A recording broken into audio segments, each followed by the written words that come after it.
Oi,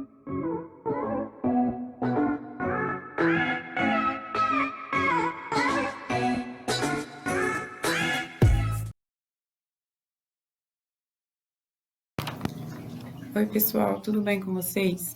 Eu espero que sim. Bom, pessoal, na aula de hoje, nós vamos abordar um assunto que será trabalhado do sexto e do sétimo ano. Portanto, esse será um único vídeo, tá?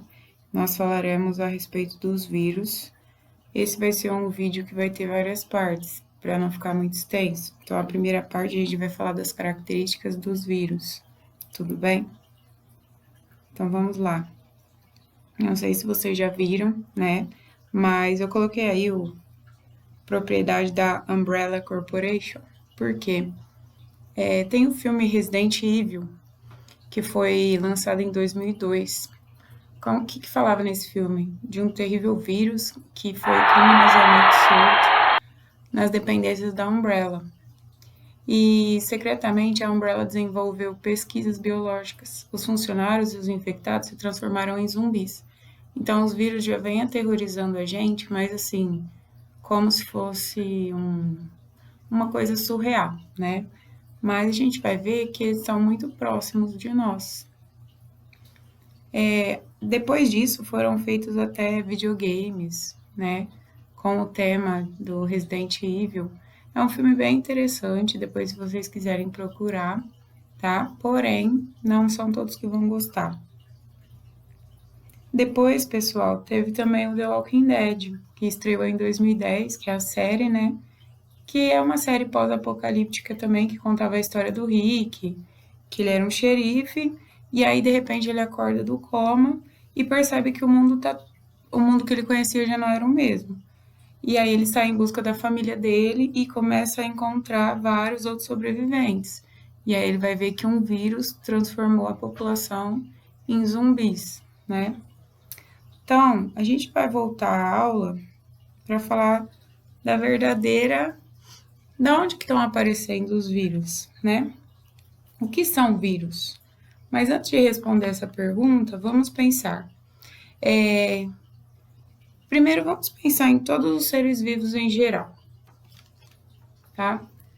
A ciência, ela classificou os seres vivos em 5 principais reinos. Esses reinos, depois, eles vão ser divididos. A gente fala reino, filo, classe, ordem, família, gênero, espécie. Mas isso vai ser assunto de uma próxima aula, um pouco mais à frente. Bom, o que seriam esses reinos dos seres vivos? Os seres vivos, eles são classificados em reinos diferentes. Por exemplo, a gente tem o reino Monera, que é o reino das bactérias, o reino protista, que são dos protozoários e das algas. Do Monera eu acabei esquecendo de falar, das bactérias, cianobactérias, arqueobactérias, tá?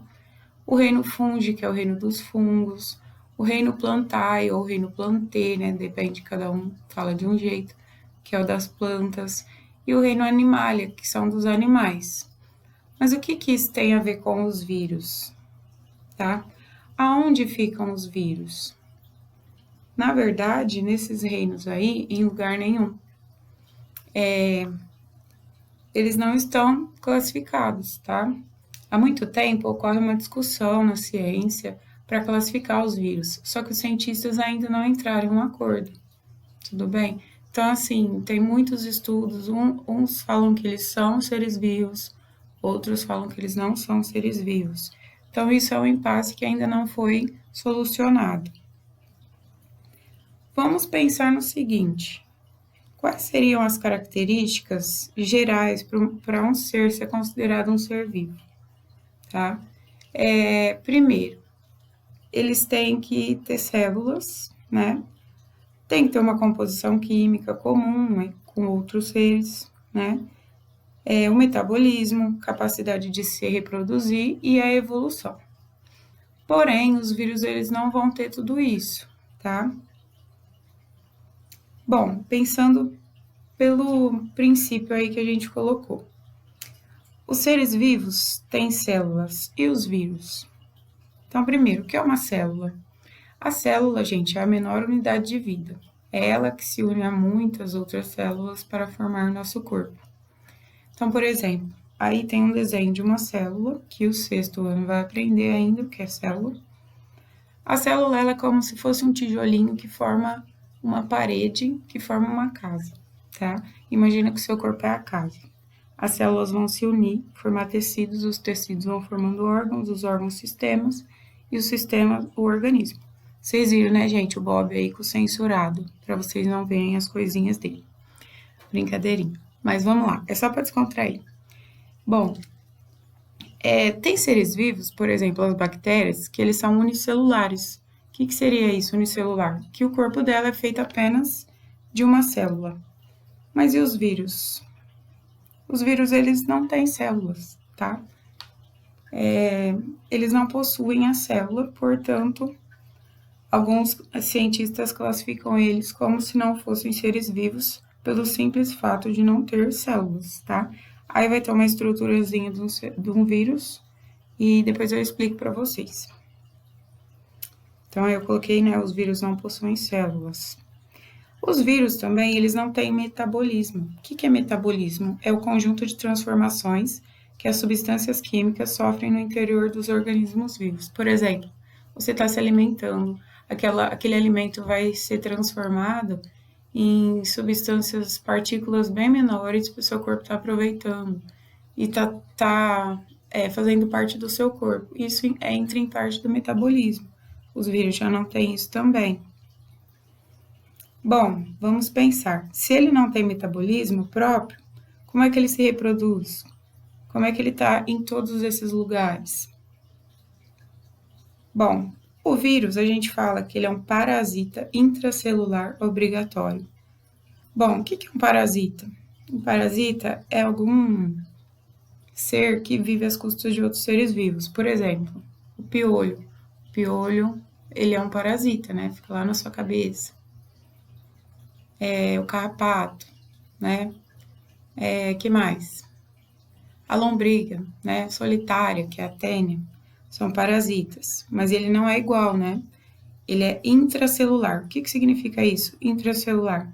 Que ele precisa acessar a célula, ele fica dentro da célula, ele precisa acessar dentro da célula para conseguir se reproduzir. Por isso que é obrigatório.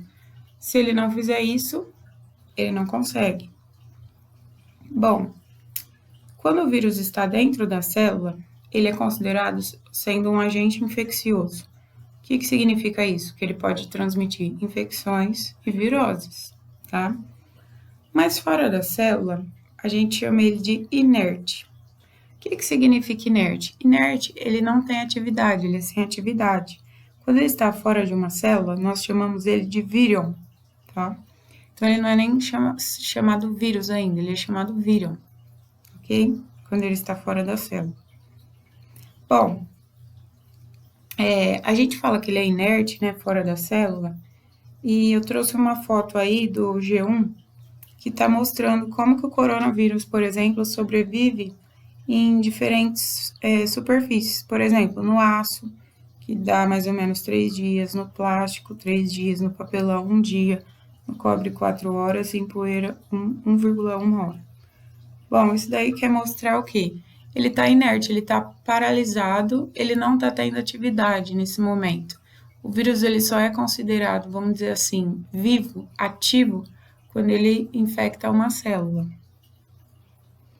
E aí nós temos várias, né, estruturas, diferentes estruturas de vírus. Antes de falar das estruturas, vocês sabiam que um vírus ele mede entre 20 e 300 nanômetros? Ah, mas como assim? Imagina, por exemplo, que o vírus é do tamanho de uma bola de tênis. Se o vírus fosse comparado a você, se ele fosse o tamanho de uma bola de tênis, você teria que medir pelo menos 800 quilômetros, tá? De altura. Então, imagina o tamanho disso, tá bom? Bom, aí nós temos uns desenhos, né, para representar as estruturas. Então, aí tem o vírus, por exemplo, da HIV, que é o vírus da AIDS, o vírus da hepatite, que ataca o fígado, né? O vírus do ebola. O ebola causava hemorragias.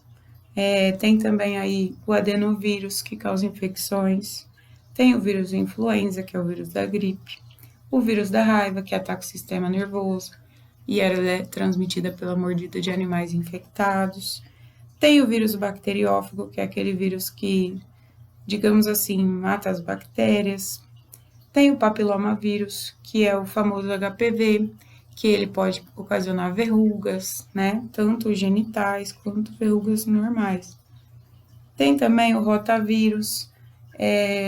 O rotavírus, ele dá diarreias graves, né?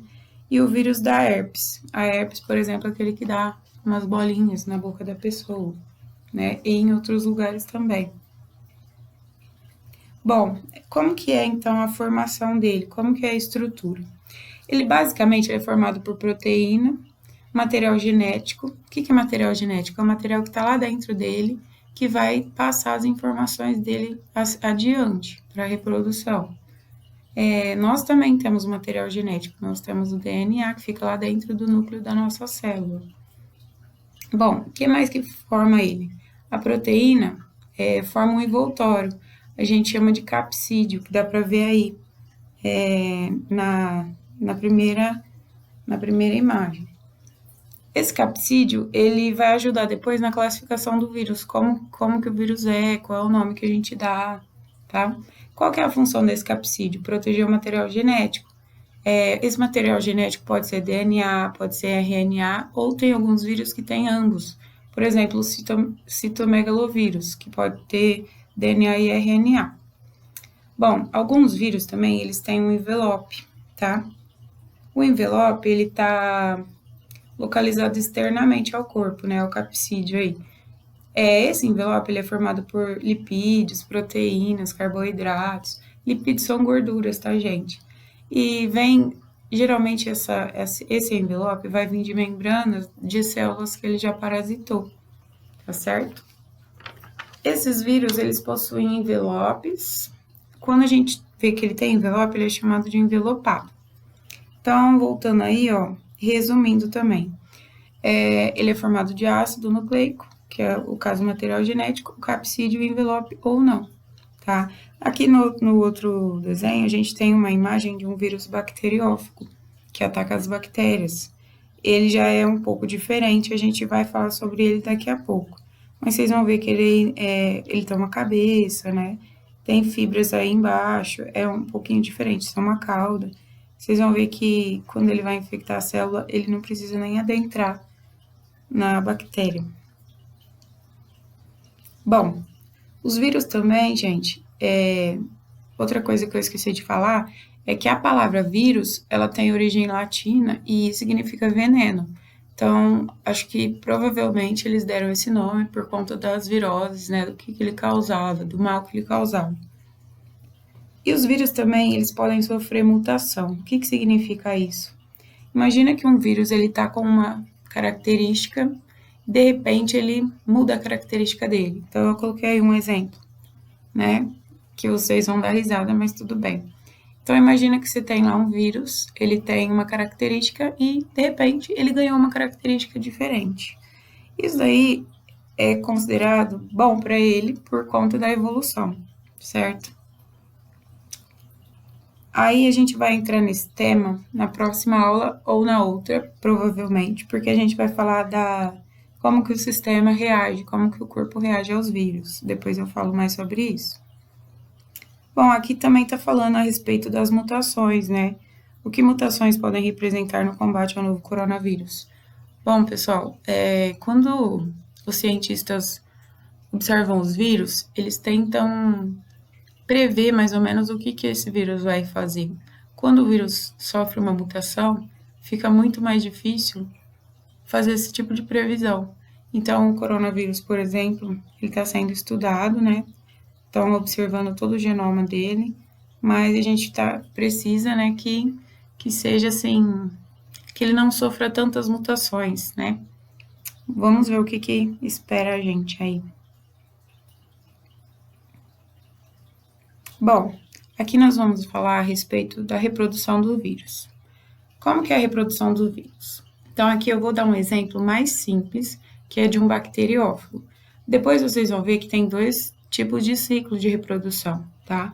Só que aqui a gente vai falar apenas de um exemplo, para vocês entenderem e depois a gente vai ver os dois num vídeo que eu vou passar depois para vocês. Tudo bem? Então vamos lá, ó. A reprodução dos vírus vai ocorrer dentro da célula. Quando a gente chama, por exemplo, aí tá a bactéria. A bactéria a gente vai chamar ela de célula hospedeira, né? Porque ela tá recebendo esse parasita.